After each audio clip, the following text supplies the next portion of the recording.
দমদম লোকসভা কেন্দ্রে সিপিএম প্রার্থী সুজন চক্রবর্তীর হয়ে প্রচারে বিমান বসু। সুজন চক্রবর্তীর সমর্থনে সোদপুরে রোড শো করলেন বামফ্রন্ট চেয়ারম্যান। লোকসভায় বামফ্রন্ট মনোনীত সিপিএম প্রার্থী দমদম কেন্দ্রে সিপিআইএম এর প্রচারে রয়েছেন সুজন চক্রবর্তী, সঙ্গে রয়েছেন বামফ্রন্ট চেয়ারম্যান বিমান বসু, রয়েছেন বাদশা মৈত্র, আর সঙ্গে প্রচুর পরিমাণে বাম কর্মী সমর্থক। দীর্ঘ রাস্তা জুড়ে তাদের এই পথ পরিক্রমা। কেমন দেখছেন? এরা সবাই কাজ করলে নতুন নতুন দিগন্ত উন্মোচিত হবে। এইবার নির্বাচনে এখনো অনেক দিন বাকি আছে, আরো অনেক পরিবর্তন হবে। দেশ বিরোধী কাজ যদি কখনো হয়ে থাকে সেটাকে তো বন্ধ করতে হবে।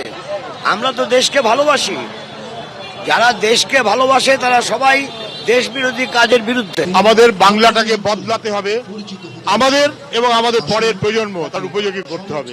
দীর্ঘ প্রায় 7 কিলোমিটার জুড়ে রাস্তায় পথ পরিক্রমা করছে এই মিছিল। প্রচুর মানুষ এখানে আছেন যারা হয়তো প্রত্যক্ষ রাজনীতি করেন না, কিন্তু লুটের বিরুদ্ধে যা চলছে দেশে সেই লড়াইতে রাস্তায় নেমেছেন। অভূতপূর্ব সরব আমি দেখতে পাচ্ছি। ক্যামেরায় অতনু কুণ্ডুর সঙ্গে উজ্জ্বল মুখোপাধ্যায়, এবিপি আনন্দ, সোদপুর।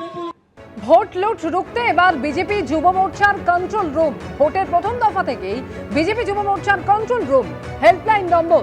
ভোট লুট সন্ত্রাস হলে দাওয়াই দিতে প্রস্তুত বিজেপি যুব মোর্চা। হুঁশিয়ারি বিজেপি যুব মোর্চার রাজ্য সভাপতি ইন্দ্রনীল খান। ভোটের আগে সব বিধানসভা কেন্দ্রে যুব সম্মেলনের ডাক বিজেপি যুব মোর্চা।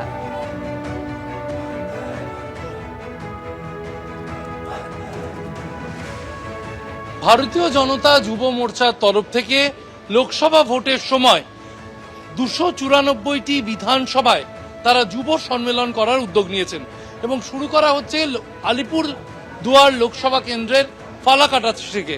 সেই ফালাকাটায় আমরা রয়েছেন রাজ্য সভাপতি ইন্দ্রনীল খাঁ। পরিকল্পনা কি? দেখুন, তৃণমূল কংগ্রেসের এই পর্বত প্রমাণ দুর্নীতি, তাতে সবথেকে বড় ভিকটিম, সবথেকে বেশি সাফার করেছে পশ্চিমবঙ্গের যুব সমাজ। তাই যুব সমাজকে সবথেকে বেশি সংগঠিত হতে হবে, যাতে তারা ভোটের সময় ভোট চুরিটা না করতে পারে। আজকে যদি যুব সমাজ ভোট চুরি রুখতে পারে তাহলে তৃণমূল কংগ্রেস একটা সিটও পশ্চিমবঙ্গে জিততে পারবে না। 294টা বিধানসভাতেই আমাদের যুব ছেলেমেয়েরা রয়েছে, তারা সকলে মিলে এই ভোট চুরি রুখে দেবে। আমাদের পুরো রাজ্যব্যাপী হেল্পলাইন নম্বর থাকবে, কন্ট্রোল রুম থাকবে, এবং সাথে সাথে আমাদের যুব মোর্চা প্রত্যেক বুথে উপস্থিত থাকবে। কোনো মানুষের ওপর কোনোভাবে প্রলোভন হোক, ভয় হোক বা সন্ত্রাস হোক, তাকে ঘর থেকে যদি না বেরোতে দেওয়া হয় বা অন্যায়ভাবে তার ভোটার কার্ড কেউ কেড়ে নিয়ে নেয়, বিভিন্ন ধরনের স্ট্র্যাটেজি তৃণমূল করে, প্রত্যেকটার কিন্তু দাওয়াই নিয়েই আমরা একদম প্রস্তুতি নিয়েই এই যুব সম্মেলনে যুব সমাজ সংগঠিত হচ্ছে।